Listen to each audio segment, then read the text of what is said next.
Hello, this is Valerie Aiello, and you are listening to Idea Diary.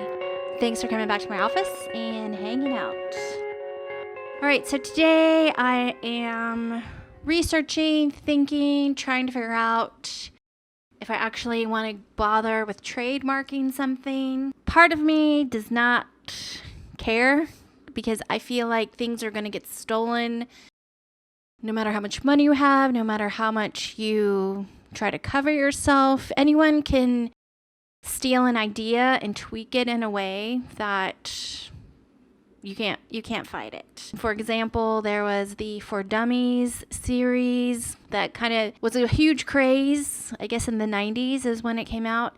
And then another company copied their idea and called their book series The Idiot's Guide to whatever. Both companies had, I guess, pretty good brands, and they were recognizable, say in a Barnes & Noble or something like that. But it was the exact same concept, and what made someone purchase one book versus another, maybe on the same topic, was maybe price, possibly, maybe a couple bucks, but it was more probable that it was just whoever had their particular subject of a For Dummies or an Idiot's Guide book. Whatever bookstore had the book that they wanted to buy right there in person was probably the deciding factor on which brand they chose. And both of them had pretty good brands. So is copying something such a big deal? I've come to the point, and I've been copied so many times and things have been stolen, that I don't care anymore. But what I do care about is somebody telling me that I can't do something because they've gone and copywritten something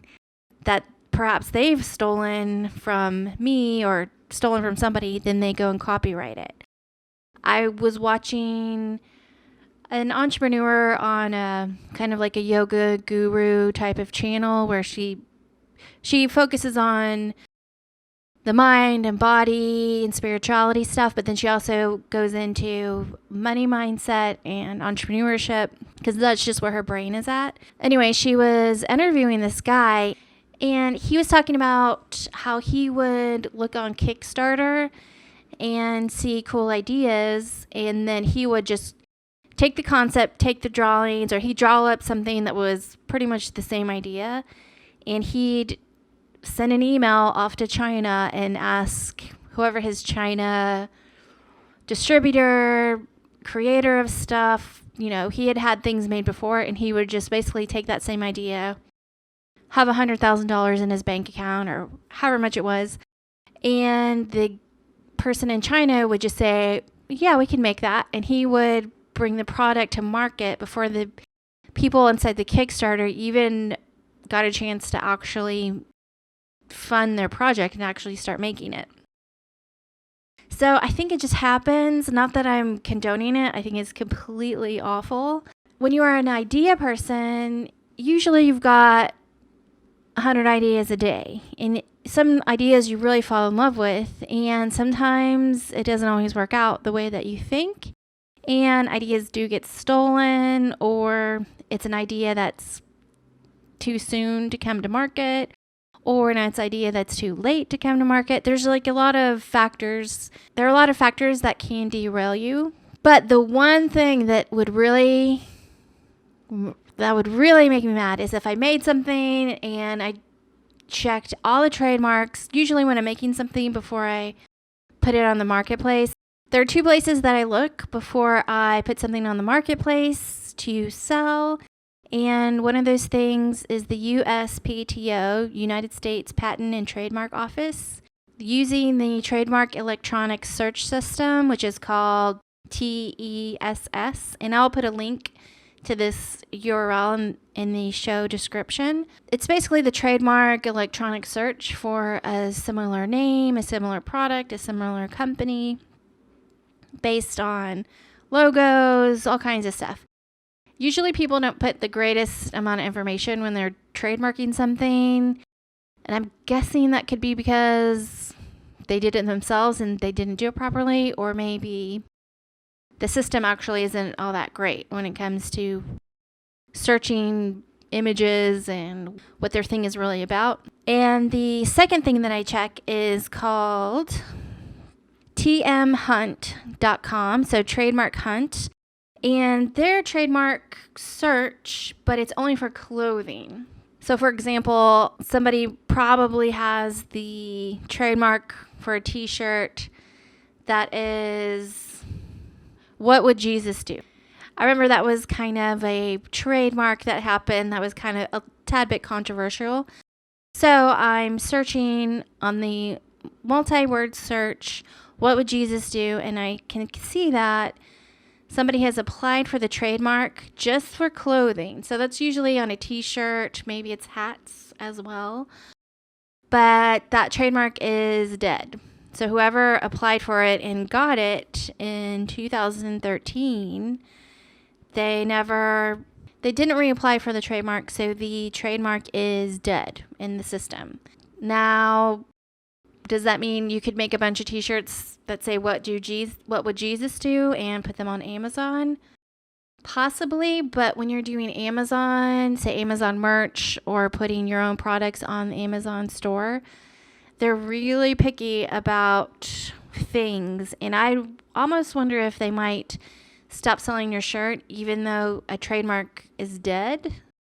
They might get nervous and not let you sell that. But I'm just speculating. I've just heard a lot of stories about people putting stuff on Amazon that seemed like it would be okay, and Amazon pulls it just out of being overly cautious. Even though you're allowed to sell it, they take the position of, if it's even questionable at all, they won't sell something. Just they're afraid of getting sued, and I'm sure they get sued probably 10 times a day. So anyway, there's 2 websites that I search for just in general when I'm creating something and trying to make sure that I don't infringe on anyone else's copyright. And what I'm trying to do today is figure out if I want to apply for a trademark for a book series. Even though the book titles are kind of very common words, I'm hoping that it can have the series trademarked in a way that it's all about the logo and the branding and the way that things are made to make it look different than any other product.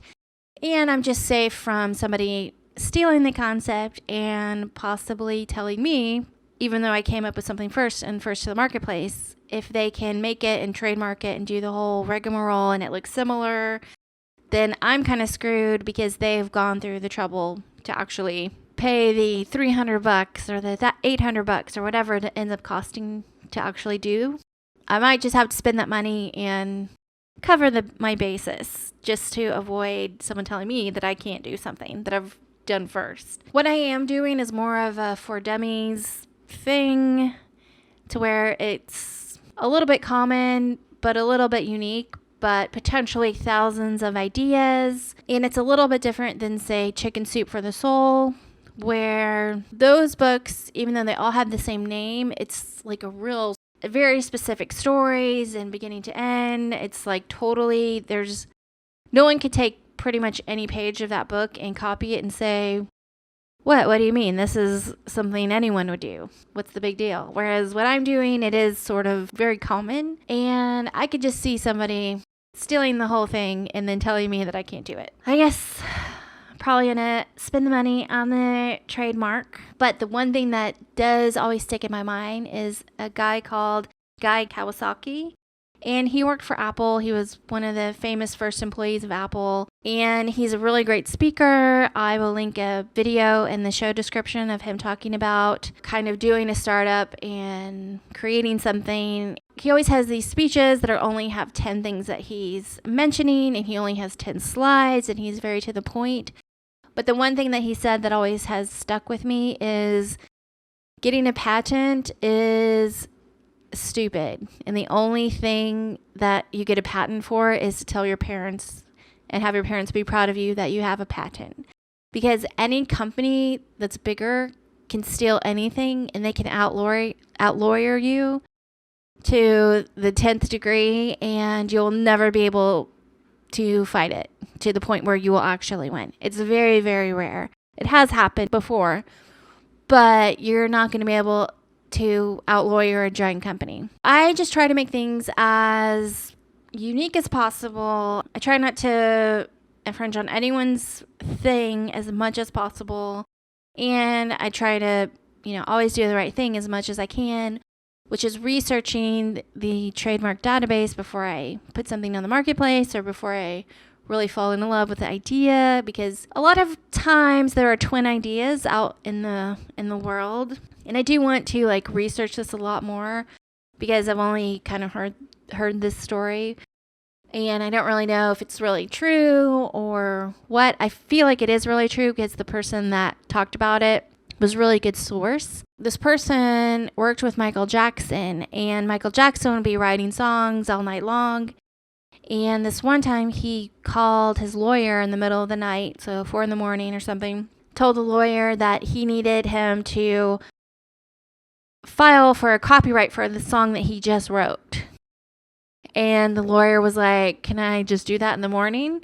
And Michael Jackson was like, "No, I have to have this done right now. I have to have it filed." And the reason why he gave is that if he didn't file it as soon as possible, then Prince was going to think of the same song and write the same song and publish it by the morning before Michael Jackson get it published. And I know that sounds insane, but I do kind of believe in twin ideas and things happening at the same time to two different people, and they do have the same idea, and it's just kind of about who gets the idea out first and gets it going and makes it a reality. And I think we've kind of all had that thing where it's like, I had that idea, and then someone else made it years later and made it successful, and you're like, why didn't I just do it?